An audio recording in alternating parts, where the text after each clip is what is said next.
Hello ပဲမင်္ဂလာပါဒီနေ့တော့စာကြတော်တရားရုံးရဲ့ကြီးကြပ်မှုအာဏာအကြောင်းဆွေးနွေးမှာဖြစ်တယ်ဖြစ်ခဲ့တဲ့စီရင်ထုံးတာရကအမှုလေးတွေလည်းပါမယ်အဲ့တော့အလုံးသိကြတဲ့နာမည်ကြီးရှင်မိုးပြခေါ်ရှင်ညာနာရဲ့အမှုဖြစ်ပါတယ်ရှင်ညာနာခေါ်ရှင်မိုးပြဟာပြစ္ဆုတ်ပံကမ္မဝါဒဗုဒ္ဓဘာသာဖြစ်တိကျခွဲထွက်ယက်တီကနိုင်ငံတော်တန်ခါမဟာနာဂအဖွဲ့ကြီးကြပ်မှုကိုခံယူခြင်းမရှိကြောင်းပေါ်ပေါက်တယ်။ထေရဝါဒဗုဒ္ဓဘာသာနဲ့ပြစ္ဆုတ်ပံကမ္မဝါဒဗုဒ္ဓဘာသာမှာဖရာတရားတန်ခါမတူကွဲပြားခြားနားကြောင်းစီယုံလှုံ့ဆော်ဟောပြောရေးသားခဲ့ကြောင်းပေါ်ပေါက်တယ်ဆိုပြီးတော့ပသိမ်ကြီးမြို့နယ်တရားရုံးကတန်ခါအဖွဲ့အစည်းဆိုင်ရာဥပဒေပုံမှန်12ရအလုံးနဲ့ထောင်ဒဏ်3နှစ်ချပါတယ်။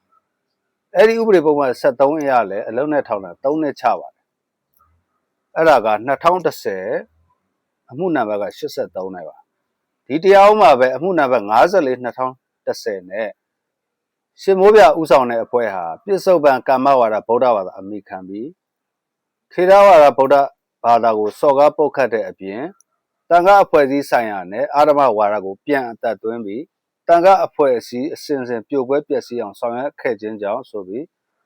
ရာဇကြီးဥပဒေပုံမှန်295ရာအလုံးနဲ့ထောင်တဲ့2နဲ့295ကာကြီးကအလုံးနဲ့ထောင်တဲ့2နဲ့ကြာခံမှုအမိန့်ချတယ်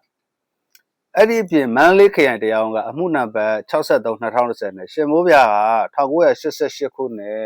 အသင်းအဖွဲ့များဖွဲ့စည်းခြင်းဆိုင်ရာဥပဒေပုံမှန်6ရာပြစ်မှုကျွလွန်တဲ့အတွက်ဆိုပြီးအလုံးနဲ့ထောင်တဲ့9နဲ့ချပါတယ်အဲ့ရှင်မိုးပြာကဒီအမိန့်တွေကိုမကျေနပ်တဲ့အတွက်မန္တလေးခရိုင်တရားရုံးကိုအယူခံတက်တယ်မန္တလေးတိုင်းဒေသကြီးတရားရုံးကိုပြင်ဆင်တက်တယ်တရားရုံးချုပ်မန္တလေးကိုပြင်ဆင်တက်တယ်ပတ်လိုက်တယ်နောက်ဆုံးထပ်ပြီးတော့ပြည်ထောင်စုတရားလွှတ်တော်ချုပ်နေပြီးတော့အထူးအယူခံဝင်ခွင့်ပြုဖို့ရှောက်တယ်ပယ်တယ်ဆိုရှင်မိုးပြရှေ့နေကရှောက်လဲတဲ့အခါမှာရာဇကြီးဥပဒေပုံမှန်87မှာပြဋ္ဌာန်းချက်တွေ1983ခုနှစ်စကရက်များအနက်အဓိပ္ပာယ်ဖွင့်ဆိုရေးဥပဒေပုံမှန်22မှာပြဋ္ဌာန်းချက်တဲ့မညီညွတ်ဘူးဒီတရားစီရင်လမ်းကြောင်းနဲ့ဆုံးသွားပြီဒါကြောင့်အမှုခေါ်စာချုပ်နဲ့ပယ်ဖြတ်ပေးပါဆိုပြီးရှောက်တယ်အဲ့ဒီအပြင်ရာဇကြီးဥပဒေပုံမှန်35 325တို့မှာပြုလုပ်မှုပြက်ကွက်မှုတစ်ခုခုဟာဥပဒေ2ရက်ဒါမှမဟုတ်2ရက်ထက်ပိုတဲ့ဥပဒေရပြစ်မှုမြောက်ရင်ပြစ်မှုကျူးလွန်တဲ့ကိုရင်းဥပဒေများအနက်ဥပဒေ1ရက်ဖြစ်တာတရားစွဲဆိုအပြစ်ပေးရမယ်ပြစ်မှု1ရက်ထဲအတွက်ပြစ်ဒဏ်တစ်ကြိမ်တည်းပို၍မခံစေရလို့ပြဋ္ဌာန်းထားတယ်ဆိုတဲ့အကြောင်းပြောတယ်ရှင်မိုးပြကိုပြုလုပ်မှုတစ်ခုတို့ပေါ်မှာအကျဉ်းချင်းအပြစ်ပေးထားလို့အယူခံပြင်ဆင်အထွေထွေရှောက်လွှာတင်ပေမဲ့ပတ်လက်တယ်ပယ်တယ်အဲ့လိုခံရလို့အခုစာကျွန်တော်ကိုတက်ရောက်လာခြင်းဖြစ်တယ်ဒါကြောင့်စာကျွန်တော်ကနေကြားနာပေးပါဆိုပြီးရှောက်တယ်ရှင်မိုးပြရှင်းနေတဲ့ရှောက်လွှာမှာပဲအပိုက်လေးမှာပါလဲဆိုရင်အမှုကစာကျွန်တော်အမိန့်ဟာအမြင့်ဆုံးတရားရုံးကလက်အောက်ခံတရားရုံးရင်းတွေအပေါ်မှာကြီးကြပ်အာဏာသုံးတဲ့အမိန့်ဖြစ်တယ်ဥပဒေနဲ့မညီညွတ်တဲ့အမိန့်ကိုအမှုခေါ်စာကျွန်တော်အမိန့်နဲ့ပယ်ဖျက်နိုင်ခွင့်ရှိပါတယ်ဆိုပြီးတော့ပါတယ်အဲ့ပြည်ထောင်စုတရားလွှတ်တော်ချုပ်ကပြောတာကပြည်ထောင်စုတရားစီရင်ဥပဒေပုံမှန်16မှာ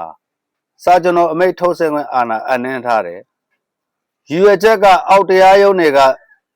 သူတို့ရဲ့စီရင်ခွင့်အာဏာမရှိပဲစီရင်တာစီရင်ခွင့်အာဏာထက်ပိုပြီးဆောင်ရွက်တာအနှင်းထားတဲ့စီရင်ခွင့်အာဏာကိုလက်ခံနိုင်ွယ်မရှိအောင်ကျင့်သုံးရန်ပြက်ကွက်တာပြုခဲ့ရင်တဲ့ပြည်ထောင်စုတရားလွှတ်တော်ချုပ်ကကြီးကြပ်ကွပ်ကဲခြင်းအာဏာ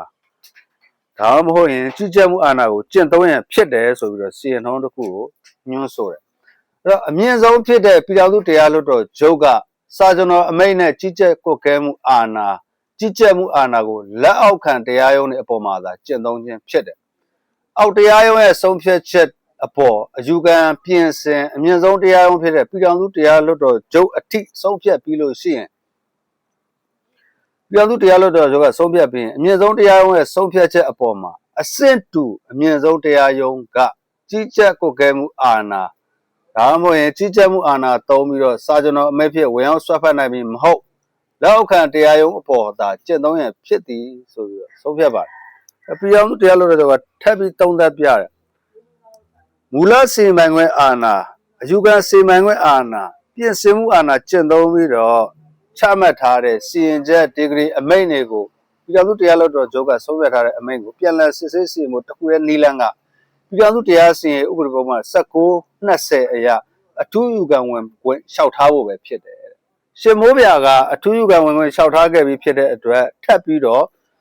စာကျွန်တော်အမိတ်ထုတ်ဆက်မှုလျှောက်ထားခွင့်မရှိတော့ပါဘူးတဲ့ဒါကြောင့်မလို့ကနဦးစာကျွန်တော်ထပ်ပေးဖို့လျှောက်ထားလာကိုပယ်ပါတယ်တဲ့ဒီအမှုကတော့ရှင်ညာနာခေါ်ရှင်မိုးပြနဲ့ပြည်ထောင်စုသမ္မတမြန်မာနိုင်ငံတော့မြန်မာနိုင်ငံတရားစီရင်တော်2011ခုနှစ်စာမျက်နှာ6မှာပါတဲ့စီရင်ထုံးဖြစ်ပါတယ်ဒီစီရင်ထုံးကကျွန်တော်တို့ဘာရမလဲဒီစီရင်ထုံးက writ judication မှာစာကျွန်တော်ရဲ့စစ်ဆေးစီမံခွင့်အကန့်အသတ်ကိုအလွန်ရှင်းရှင်းလင်းလင်းဖော်ပြတဲ့စီရင်ထုံးတစ်ခုဖြစ်တယ်အဓိကဥပဒေသဘောကနံပါတ်1ကျွန်တော်တို့မှတ်ရမှာကစာကျွန်တော်ရဲ့ရည်ရွယ်ချက်ကဘာလဲပြည်ထောင်စုတရားစီရင်ဥပဒေပုံမှန်16အရာပြည်ထောင်စုတရားလွှတ်တော်ချုပ်ကိုစာကျွန်တော်ထုတ်ပေးနိုင်တဲ့အာဏာအပ်ထားတာကအောက်တရားရုံးတွေကစီမံခွင့်မရှိပဲစီရင်တဲ့ကိစ္စတွေစီမံခွင့်ကိုကြော်ပြီးဆောင်ရွက်တဲ့ကိစ္စတွေစီမံခွင့်ရှိပေမဲ့ကျင့်သုံးဖို့ပြက်ကွက်တဲ့ကိစ္စတွေဒီအခြေအနေကိုကြီးကြပ်ထိန်းကျောင်းဖို့ဖြစ်တယ်။ဒါကြောင့်စာချုပ်တော်ဆိုတာကအောက်ရုံးတွေကိုကြီးကြပ်ဖို့ဖြစ်ပြီးတော့အမြင့်ဆုံးတရားရုံးရဲ့ဆုံးဖြတ်ချက်ကိုပြန်စစ်ဖို့မဟုတ်ဘူး။တစ်ချက်။နောက်2ချက်ကျွန်တော်တို့မှတ်ရမှာစာချုပ်တော်နဲ့ပြည်ထောင်စုတရားလွှတ်တော်ချုပ်ရဲ့ဆုံးဖြတ်ချက်ကိုမတိုက်ခိုက်နိုင်ဘူး။ဒီအမှုမှာရှင်မိုးပြကမြို့နယ်ခရိုင်တိုင်းတရားရုံးချုပ်မန္တလေးပြည်ထောင်စုတရားလွှတ်တော်ချုပ်အစစ်စစ်မှာလျှောက်ထားခဲ့ပြီးနောက်ဆုံးအထူးယူခံဝင်ခွင့်ကိုတောင်လျှောက်ထားခဲ့ပြီးမှပယ်ခံရတာဖြစ်တယ်။အဲ့ဒီနောက်မှာစာကျွန်တော်နဲ့ပြန်ပယ်ဖြတ်ပေးပါလို့ထပ်လျှောက်တာဖြစ်တယ်။တရားရုံးကပြောတာကစာကျွန်တော်ဆိုတာအောက်တရားရုံးတွေကိုကြီးကြပ်ဖို့သာဖြစ်ပြီးတော့အမြင့်ဆုံးတရားရုံးရဲ့ဆုံးဖြတ်ချက်အမြင့်ဆုံးတရားရုံးကပဲစာကျွန်တော်နဲ့ပြန်ပြီးကြီးကြပ်လို့မရဘူးလို့ဆုံးဖြတ်ပါတယ်ဒါဆိုဒီစီတော့နံပါတ်3ချက်ကျွန်တော်တို့ထပ်မှတ်ရမယ်ပြည်ထောင်စုတရားလွှတ်တော်ချုပ်ရဲ့အပြီးသက်အမိန့်ကိုဘယ်လိုပယ်ဖြတ်မလဲဒီစီရင်ထုံးရဲ့အရေးကြီးဆုံးအချက်ကပြည်ထောင်စုတရားလွှတ်တော်ချုပ်ကအပြီးသက်ချမှတ်တဲ့စီရင်ချက် judgment degree အမိန့် order တွေကိုပြန်လည်စစ်ဆေးစေခြင်းပယ်ဖြတ်ခြင်းနဲ့ဆိုရင်တစ်ခုတည်းသောနည်းလမ်းရှိတယ်အဲ့ဒါကတော့ပြည်ထောင်စုတရားစီရင်ဥပဒေပုံမှန်1920အရာspecial appeal leave ပေါ့အထူးယူခံဝင်ခွင့်လျှောက်ထားခြင်းသာဖြစ်တယ်လို့ဆုံးဖြတ်ထားပါတယ်။ဒါဆိုရင်ဒီစီရင်ထုံးကနေမှတ်သားဖို့အတွက်ကျွန်တော်တို့စီရင်ထုံးဥပဒေသဘောအနေနဲ့တစ်စာကျွန်တော်အာဏာဟာလက်အောက်ခံတရားရုံးတွေပါအပေါ်မှာပဲကြီးကြပ်မှုsupervisory jurisdiction ဖြစ်တယ်။နံပါတ်2စာကျွန်တော်ဟာလက်အောက်ခံတရားရုံးတွေအပေါ်မှာသာကျင့်သုံးနိုင်တယ်။နံပါတ်3အချက်ပြည်ထောင်စုတရားလွှတ်တော်ချုပ်ကချမှတ်ပြီးတဲ့အပြီးသက်ဆုံးဖြတ်ချက်ကိုစာကျွန်တော်နဲ့မတိုက်ခိုက်နိုင်ဘူးနံပါတ်4ချက်ပြည်ထောင်စုတရားလွှတ်တော်ချုပ်ရဲ့အပြီးသက်စီရင်ချက်အပေါ်မှာသက်သာခွင့်ရယူခြင်းနဲ့ဆိုရင်ပြည်ထောင်စုတရားစီရင်ဥပဒေပုံမှာ1920အရာအထူးခံဝင်ခွင့်လျှောက်ထားရမယ်နံပါတ်5အထူးခံဝင်ခွင့်လျှောက်ထားပြီးသားအမှုကိုစာကျွန်တော်လမ်းကြောင်းနဲ့ထပ်မံစူးစမ်းခွင့်မရှိတော့ပါဘူးဒါဆိုရင်ဒီစီရင်ထုံးကိုတစ်ကြောင်းနဲ့အနှစ်ချုပ်ကြည့်မယ်ဆိုရင်စာကျွန်တော်ဟာအောက်ရုံးကိုကြီးကြပ်ဖို့သာဖြစ်ပြီးတော့အမြင့်ဆုံးတရားဝင်အပြီးသက်ဆုံးဖြတ်ချက်ကိုပြန်လည်စစ်ဆေးစီရင်ဖို့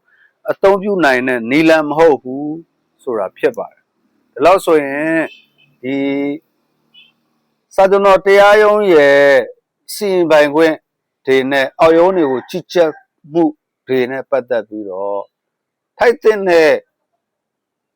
ဥပဒေဗဟုသုတတစ်ခုလောက်တော့ကြံခဲ့လိမ့်မယ်လို့မျှော်လင့်ပါတယ်။နောက်တစ်ပိုင်းမှာစာကျွန်တော်နဲ့ပဲပြန်လည်ဆုံတွေ့ရအောင်။အားလုံးပဲကိုယ်စိတ်နှပြပေးရခြင်းပါကျမ်းမာချမ်းသာကြပါစေ။